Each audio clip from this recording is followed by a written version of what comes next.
life.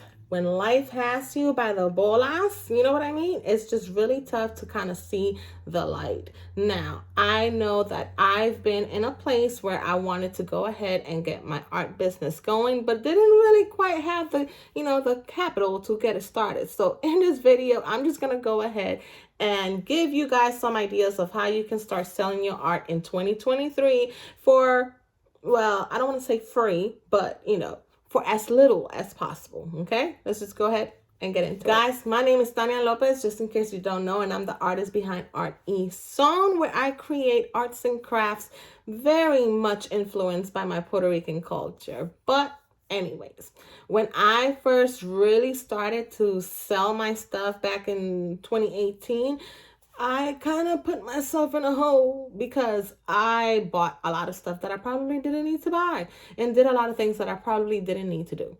Now, a lot of the times, most people, they tell you, you need a website, you need this, you need that. But come on, let's face it. If you happen to be, like me, a single mom whose finances are pretty much, everything has a place, then you just want to make sure that you're able to start in a place that you are the most comfortable. Or maybe you are a college student trying to sell your artwork on the side, or whatever it might be. Either way, you want to make sure that you're able to start your business and for as little as possible. So I'm just going to go ahead and, give you some ideas, and maybe you can go ahead and get it done. All right. Notice that I say as close to little as possible. Okay. Because come on, guys, let's face it. Nothing in life is free. There's always going to be something. So it kind of baffles me sometimes when I hear people complaining about, oh, there's a transaction fee or a listing fee. Okay. I mean, they got to make their money too, right? So I personally don't worry too much about this, but I will say that I feel that there should be a way to be able to do this upfront, right? So that's what we're talking about today. We're not talking about listing fees. I'll get into that. We're not talking about the cost of your supplies to make money. The supplies don't count. You can use the most inexpensive supplies if you have to in the beginning. That's okay. You can use your sketchbook. That's fine. Your pad, that is a-okay.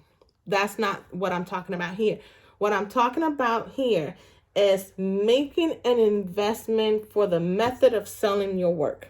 Okay, because that's important. So let's just go ahead and get into that a little bit. All right. One of the things that people always tell you is make a website. Well, guys, guess what? Making a website costs money, even if it's a free one. If you want to be able to have certain perks, it's going to cost money. So when I first started out back in 2018, I started out with my free website. And what I did was I included PayPal because PayPal is free. Now, again, don't get confused with transaction fees, because if people are paying with credit card or debit card, there's a fee there. It's going to cost. If you want to go ahead and, I don't know, do a transaction, it's going to charge you a transaction fee. Let's be realistic, right? So I started out with PayPal, and the reason I started out with PayPal was because I was able to take a PayPal button and add it to my free website. Why? Because e-commerce, it costs money. In order for you to be able to have a storefront on your personal website, it's gonna cost money, okay? Plus, on top of that, if you want a domain, it's going to cost money. If you want certain things, certain accesses, all of these things are going to cost money. So what I say is go ahead, create your free website as a portfolio and direct those people to other platforms to be able to make the sale in the beginning if that's what you want to do. But that's just me. What I do like about PayPal, though, is that now as time has gone by, because come on, I know PayPal is antiquated, but at the same time, they're still here. And they're still here for a reason, right? So let's just take advantage of that. What I like about PayPal today is that you can create a storefront on PayPal. This allows you to make your listings, add a photo, of your product, a description, set a price, set taxes, all of that good stuff. And this actually comes in handy when you're selling in person or if you're selling online. To me, it works wonders. I actually still use PayPal on my vendor events, even though I can now do it on my WooCommerce, but I do PayPal because PayPal, they sent me my card reader for free. I think it was free. I'll have to look into that. No, it was free, along with your QR code and all of that stuff. Yes, I remember that. And I always get a new card reader every time I go, like they got a new one coming up. I go ahead and do that. So anyways, so I got the card reader and I go ahead and use it on my vendor events. So for me, it's great way to sell physically if you want to, or if I do an order drop off. To me, PayPal has not done me wrong, and so therefore I'm kind of loyal to it. It's worked. So it's one of those things where if it's not broken, why fix it? You can always make it better, but that's about it. But anyways, let's go ahead and move on to other venues of being able to sell your artwork. Now, the next one, which I actually just found out about a few months ago, and which I'm currently transitioning more to, is Koji. I'm loving Koji. I'm going to go ahead and link it down below in the description. It is a referral link. Matter of fact, let me go ahead and do my disclaimer here. Disclaimer, in the description, you may find some affiliate links because that's the smart thing to do. But this video is not sponsored by anything that I mentioned within it. You've been warned. All right, so I'll be honest, most of my sales come through social media, mainly Instagram. I know some people sell on Facebook. I think Facebook is good if you mainly have a local community, but if you're trying to reach out on a more national, international, all that stuff, Instagram for me has worked better in me being able to reach people. So here's where Koji come in place. Now, what I like about Koji, it is a link tree for your social media platforms. I like the fact that I can go ahead and use my Koji link in Instagram, in a regular post on Facebook, even on my TikTok. Perfect for me, right? And what I like about this link tree is that it allows you to add certain apps to create certain storefronts, okay? Now, if you sell physical items, there is a physical storefront for you there. If I understand, the transaction fee is like 5% or something to that effect, which again, I'm not mad at it, okay? I'm not mad. I feel that these kinds of websites need to be able to make some money in order for them to operate efficiently. So, but this is it's not a upfront, right? It's not an initial investment, which is what we're talking about here. So you could create a physical storefront. Again, take a picture of your product, add a price, all of that stuff. You can direct people to your link tree and you can go ahead and do your shipping and all that stuff. All right. Now, if what you want to do is sell more of the digital items, you can have this up here too. You can create a digital storefront, which is another app. And it's actually what I'm going to be doing is I'm transitioning my digital items from another platform over here. And the only reason I'm doing that is because instead of me directing people to an outside source, I can just go ahead and direct them to my link tree and call it a day. So I am going to be doing that in the first quarter of my year. If you have not seen my mapping out your business year where I divide everything quarterly, I'm going to go ahead and put a card up here somewhere for you and also in my description so you can see how I plan out my year. But anyways, first quarter of the year, I'm going ahead. That's my new venture, is I'm transferring all my digital items to my Koji digital storefront. Whew. I have a lot of work. Either way, for the digital stuff, I believe it's also a 5% transaction fee. And this comes after you make the sale. You do also get, like, you have all your Like if you're selling stuff, your finances stay there, and I guess you got to transfer it over from there. But either way, if you don't have a website, if you don't have a storefront, that is actually really, really good. And then you can sell other things. Like you can sell files. You can actually create subscriptions through your Koji link. You can sell tutorials through your Koji link. Like there's so many apps. It's just absolutely amazing. I did have the app where I can reward people for visiting my page and them get like a free something or a badge or something like that. Like to me, the possibilities are endless. I am loving Koji so far, and that's what I'm going to be working on. And that's what I'm recommending for anybody that doesn't have a storefront. Go right ahead and get into that. Again, I'll put the link down below so you can see what Koji looks like. Whew, that was a lot. Talking about transitioning my digital files from another platform, the other not mentioned platform is actually Etsy. Now, I am not anti-Etsy. I actually love Etsy. I feel that if you do not have a following, Etsy is a great way to start.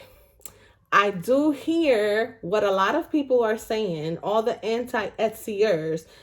I feel, and I'm sorry if I'm wrong, correct me, but a lot of them, the reason they are mad at Etsy is because that was their basket, okay? That was it. That was their main source of income. They chose to have Etsy as their website, and that was it. That to me is an error on the seller's part, because you should always have other venues. Even on my Etsy, so for example, my Etsy shop was mainly for digital items. It wasn't my primary, but even on there, I would put, if you are looking for the original, please visit my website, because my website is my main source of income, or at least where I want to make sure I lead most of my traffic to, right? I just don't feel like you should put all your eggs in one basket. So that's just me. Etsy, do they have fees? Yes. Do they have a listing fee? Yes. Do they have other things going on? Absolutely. You can go ahead and read all of the fine print. But if you don't have a website, if you don't have a following, if you are just starting out and don't have an initial capital to be able to invest into your business, this is the way to go, guys, because it is linked to Google. So guess what? How many times have you gone on Google, search for an item, and an Etsy listing pops up, right? That's someone that you were able to reach that you otherwise wouldn't be able to reach. So if you are starting out, go for it. Get on Etsy. Now, is it work? Yes.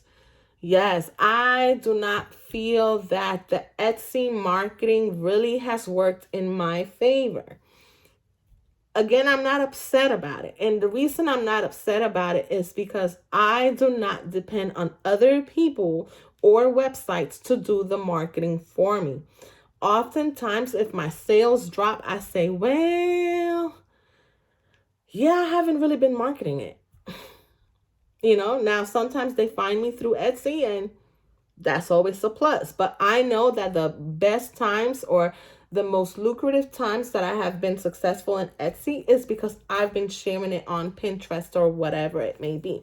But if this is going to be your initial focus, by all means, go Etsy it up, because I do feel like it's good. And not only is it good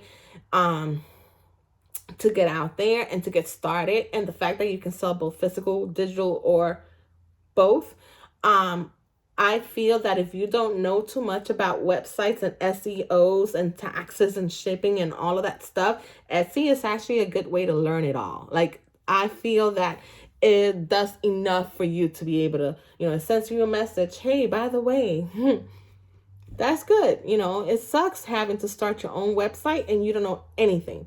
Like, let me tell you something that messed me up a little bit sidetracked. I started my website and I set up my shipping costs and all that stuff, but I did not realize that I needed to set things for all states. Like, I needed to list all the states. And then when it came to taxes, Yes, it can calculate it, but I needed to make sure that I tweaked those states. So those are things that you don't really learn until you're doing it. So Etsy, it does help kind of get your feet wet when it comes to those kind of things. So I'm for Etsy.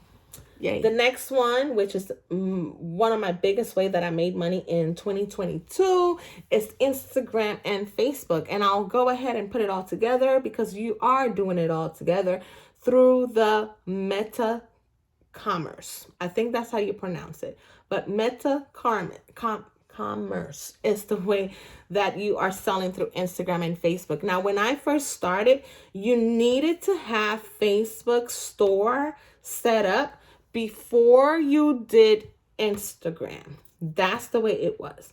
From what I understand, now you can do your Instagram shop without having to have a Facebook shop, if I'm not mistaken. It's kind of late for me to find out because I already have my Facebook, but my Facebook, I don't really sell too much through there because Facebook is usually like family and friends and all that stuff.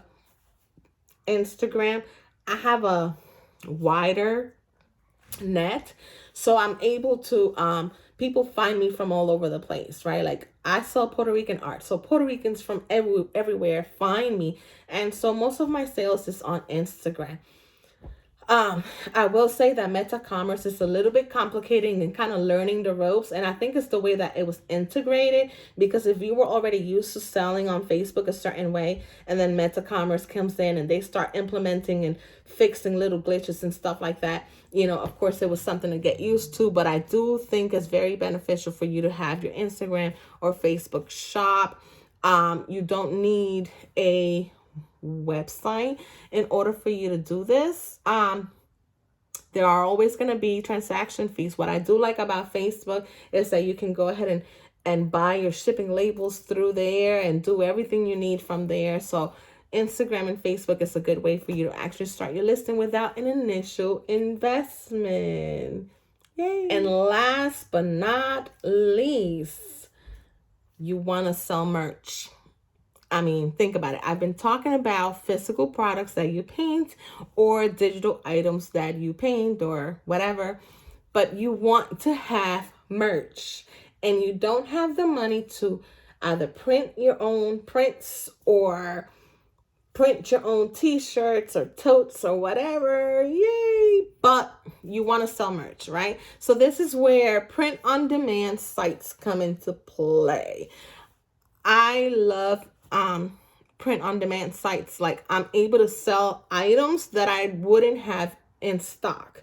So if someone comes to me, which it has happened, and they say, I really would love this image on a pillow cover, I can direct them to the print on demand site that make them. Now, because they're using my imagery, am I making like a ton of money? No, I'm making a commission. I'm making the commission of creating the design. You still have to keep in mind that someone's actually, you know, making the item, someone is printing it on a physical item. All of these things cost. So you're making a small portion for designing that item. Now, I, again, do not use just one print on demand site. I use several, and I do this. Why? Because I do not put all my eggs in one basket. No. And I'm mentioning this again because, of course, I see this. Oh, but this print on demand site, they just don't market as much. I get it. I understand. I do. But I don't fall for it, okay? I'm just going to go ahead and make the money. Now, what I do like about print on demand sites is that it is passive income, okay? To me, that is awesome.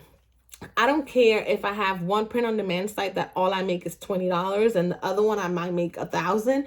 I don't care because that's $20 that I didn't have before. And I'm basically submitting my artwork to both. Now, remember, when you're doing things on print on demand sites, your artwork is still yours. So unless it is somewhere stated, you can upload your design to various or multiple print on demand sites. Now, I use Redbubble and Society6 the most. But I do have a TeePublic, a Sassel, and a Spreadshop. Now, I have Spreadshop, which I'm still working on it because I know that's the one that I'm going to be able to put on my shelf on YouTube. And so I'm thinking ahead. That's the reason why I built my Spreadshop. But my main ones are Redbubble and Society 6. Now, Redbubble, to me, in my opinion, is the most user-friendly when it comes to uploading items. But the items that sell are more affordable, right? So my commissions are less. Society 6 do have different items, like bigger items, so my commission is larger, but my sales tend to be less than what they are on Redbubble. But it kind of balances out, right? So Redbubble, I might sell like 50 stickers in comparison to a very nice acrylic tray over on Society 6. They both sell it, but because they sell to different markets, the commissions is a little bit differently. Now, they do also have print on demand sites like FinerWorks is where I get my fine art prints. And they also have a drop ship option. So FinerWorks is if you want to go ahead and just do prints, like that's all you want to do is just sell prints, you can go ahead and head over to FinerWorks. I will link that below as well. They also have geo galleries where you can sync it to your Etsy and they can do the drop ship or the print on demand if you have an Etsy shop, so people can order the print on Etsy. But FinerWorks is the ones to fulfill the order. You can do it that way. This is actually very good because I know I spend a lot of money, especially in the beginning. I spent a lot of investment in getting my fine art prints done. Because, all right, let's just put it like this. I do have prints that I sell at home that I fulfill and print at home. The paper is the best that I could get, and as far as, ink as well. But when you order from places that specialize in that, then you can get into the G-Clay prints, the fine arts, non-yellowing archival paper. And so the quality is different, your pricing is different. So that's what I use my FinerWorks for. And those are my ways. That's it. Like, I think those are different ways that you can go ahead and start selling your art with that initial investment. So if you're anything like me, this is what I do. Let's say I have my sketchbook, right? We're going the most affordable way. I have my sketchbook that I draw in watercolor pencils. And I'm telling you this because this is what I've done. I got my watercolor pencils. I go ahead and draw out my watercolor image or illustration. I clean it up. I take a picture, I edit it, I create a digital print. I upload this digital print on my print on demand sites. Whether you just want to sell prints, that's fine. If you just want to sell t-shirts, that is fine. Upload it to your print on demand site so you have some passive income coming in. You can upload it to your Koji and sell digital prints that people can go ahead and purchase, download, and print on their own terms. So that's one illustration. I already have 2 different routes. If I want to go ahead and make prints and actually do a little bit, which I do that as well, you can sell your own prints at home, and that's just with one illustration. So, or you can sell the original. So that's just different ways that you can go ahead and get going. Yes.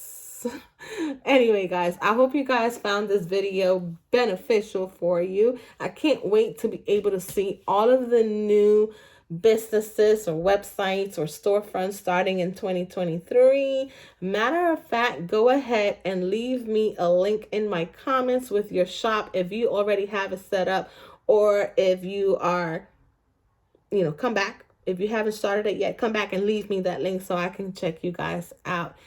I'll see you guys next time. Bye.